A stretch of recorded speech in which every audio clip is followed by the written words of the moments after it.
In a dim, smoky bar buried deep in East London, one man sat quietly, unknown, unnoticed.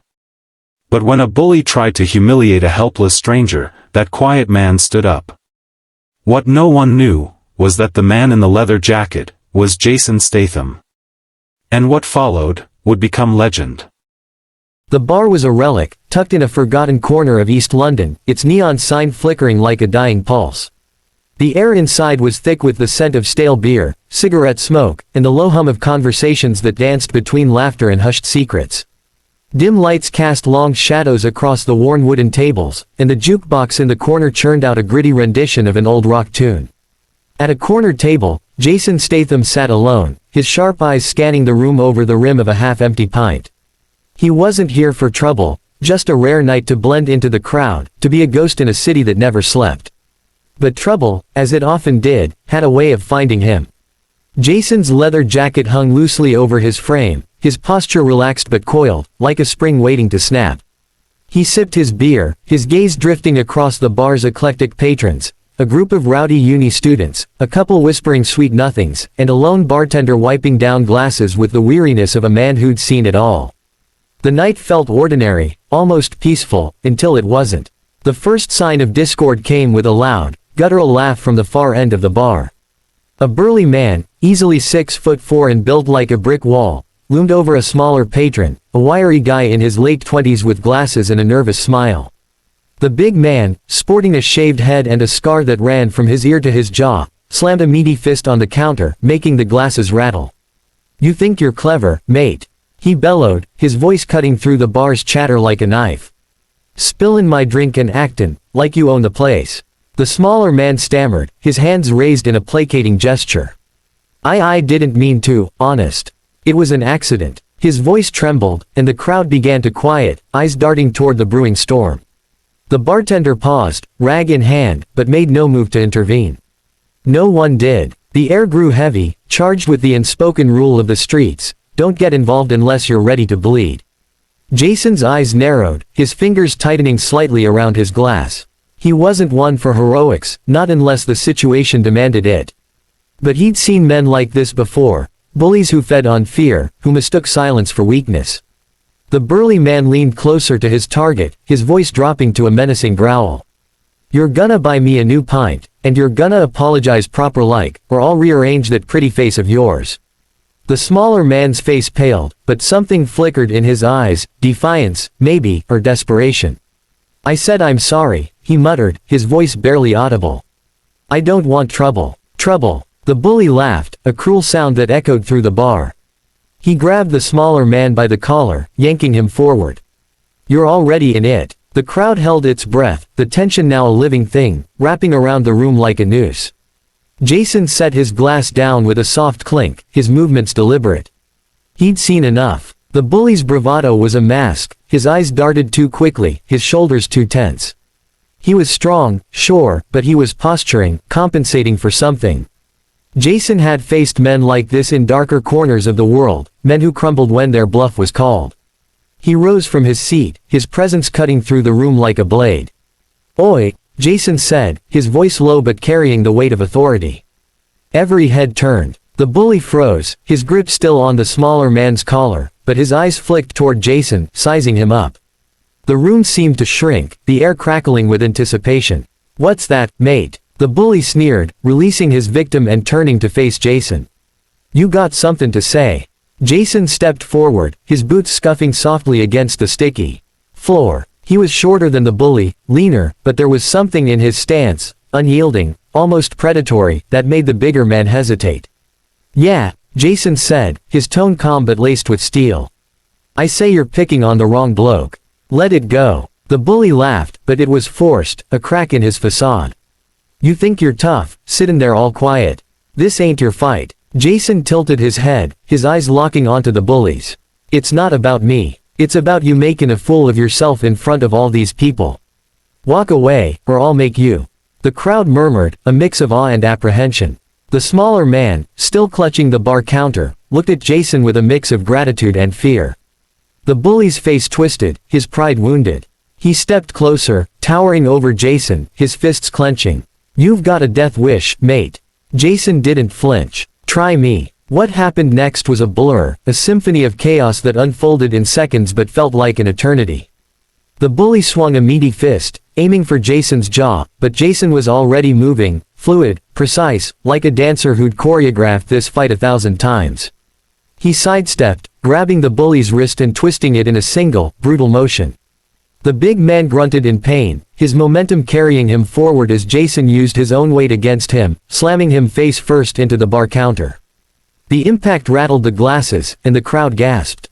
But Jason wasn't done. The bully roared, spinning around with a wild haymaker, but Jason ducked under it, delivering a sharp jab to the man's ribs. The crack of bone echoed, and the bully staggered, his bravado crumbling. Jason didn't let up. He grabbed the man's arm, twisted it behind his back, and drove him to his knees with a controlled but relentless force. The bar was silent now, save for the bully's labored breathing. "Stay down," Jason said, his voice low and final. He released the man, who slumped forward, clutching his side.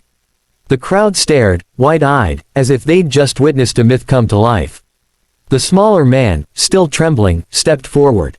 Thank you," he stammered. I didn't know what to do." Jason gave him a curt nod, his expression unreadable. "Get yourself a drink." On him. He jerked his head toward the bully, who was still on the floor, pride shattered. The bartender, finally snapping out of his stupor, slid a fresh pint across the counter to the smaller man. "On the house," he said, his voice tinged with respect. The crowd began to murmur again, the tension dissipating like smoke. Some clapped, others whispered, but all eyes were on Jason as he returned to his table, picking up his beer as if nothing had happened. But the night wasn't over. As Jason sat, he noticed the smaller man approaching, clutching his pint like a lifeline. Can I sit with you?" he asked, his voice barely above a whisper. Jason studied him for a moment, then gestured to the empty chair. "Suit yourself." The man sat, his hands shaking slightly as he set his glass down. "I'm Tom," he said. I don't know how to thank you. That guy, he's been coming here for weeks, picking fights. No one ever stands up to him." Jason took a sip of his beer, his eyes scanning the room again. "Some people only listen to force," he said simply. Tom nodded, his gaze dropping to the table. I'm not like you. I freeze up. Always have. My brother, he used to protect me when we were kids, but he's gone now. Cancer, 2 years ago." His voice cracked, and he swallowed hard. I wish I could be braver." Jason's expression softened, just a fraction. He leaned back, his voice quieter now. "Bravery's not about not being scared. It's about doing what's right even when you are." Tom looked up, surprised by the words. For a moment, the two men sat in silence, the weight of the night settling between them. The bar had returned to its usual rhythm, the chatter resuming, but something had shifted. The crowd stole glances at Jason, their whispers weaving a legend in real time. Then, the door swung open, and 3 men walked in, hard-looking types, their eyes scanning the room with purpose. The bully, still nursing his wounds, looked up and paled. He scrambled to his feet, muttering something to the newcomers, who nodded and started toward Jason's table. Tom's eyes widened. That's his crew," he whispered. "They're bad news. You should go." Jason didn't move. His eyes tracked the men as they approached, their steps heavy with intent. "Stay calm," he told Tom, his voice steady. "This isn't your fight." The leader of the trio, a wiry man with a snake tattoo curling up his neck, stopped in front of Jason's table. "You the one who put our mate on the floor?" he asked, his voice dripping with menace.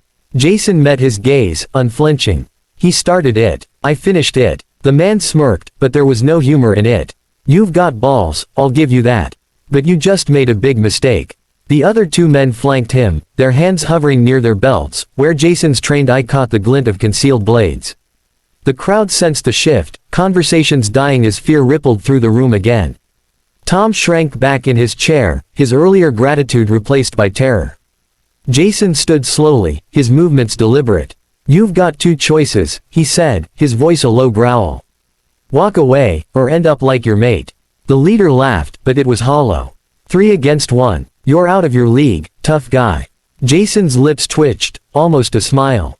"We'll see." What followed was a masterclass in controlled chaos. The leader lunged first, pulling a knife from his belt, but Jason was already in motion. He grabbed a nearby chair, swinging it into the man's legs with a crack that sent him sprawling. The second man charged, but Jason sidestepped, grabbing his arm and using his momentum to hurl him into the third, sending both crashing into a table. The crowd scattered, glasses shattering as the bar erupted into chaos. The leader was back on his feet, knife flashing, but Jason was faster. He caught the man's wrist, twisting it until the blade clattered to the floor. A swift knee to the gut doubled the man over, and a final uppercut sent him crashing into the jukebox, silencing the music with a discordant screech. The other two men scrambled to their feet, but one look at Jason, calm, unshaken, a predator in human form, made them hesitate. "Go," Jason said, his voice low and final. They didn't need to be told twice. Dragging their leader, they stumbled out of the bar, the door slamming behind them. The room was silent again, save for the faint hum of the neon sign outside. Jason straightened, brushing a speck of dust from his jacket. The crowd stared, some in awe, others in disbelief. Tom, still seated, looked at Jason like he was a superhero come to life. You're unreal," Tom said, his voice barely a whisper. Jason shrugged, picking up his beer. Just another night. But as he sat back down, something shifted in him. Tom's words about his brother, about fear and loss, lingered. Jason had spent years moving through the world like a lone wolf, keeping people at arm's length. But tonight, in this grimy bar, he'd seen something in Tom's eyes, something that reminded him of the people he'd failed to save, the ones he couldn't protect. He thought of his own past, the ghosts that haunted him, the faces he'd never forget. "Tom," Jason said, his voice softer now, "you don't need to be me. You just need to be you. Next time, you'll stand up. Not because you're not scared, but because you'll know you can." Tom nodded, tears welling in his eyes. For the first time that night, he sat a little straighter, his shoulders a little hunched. The bartender approached, sliding a fresh pint across the table. "This one's on me," he said, a rare smile breaking through his grizzled exterior. "You're a bloody legend, mate." Jason didn't respond, just raised his glass in a silent toast. The bar slowly came back to life, the chatter resuming, the jukebox replaced by someone's phone playing a new song. But the air was different now, charged with the memory of what had happened. The patrons stole glances at Jason, their whispers weaving a story that would grow with each retelling. As the night wore on, Jason finished his drink, standing up and leaving a few quid on the table. "Will I see you again?" he called out. Stayed out of trouble, Jason paused, glancing back at the man. "Maybe," he said, a faint smile tugging at his lips, "and stay out of this trouble, Tom." And with that, he stepped into the night, the neon sign flickering behind him. The streets of London swallowed him up, disappearing into the shadows, but legend of that night lingered in the bar, a tale that would be retold for years to come.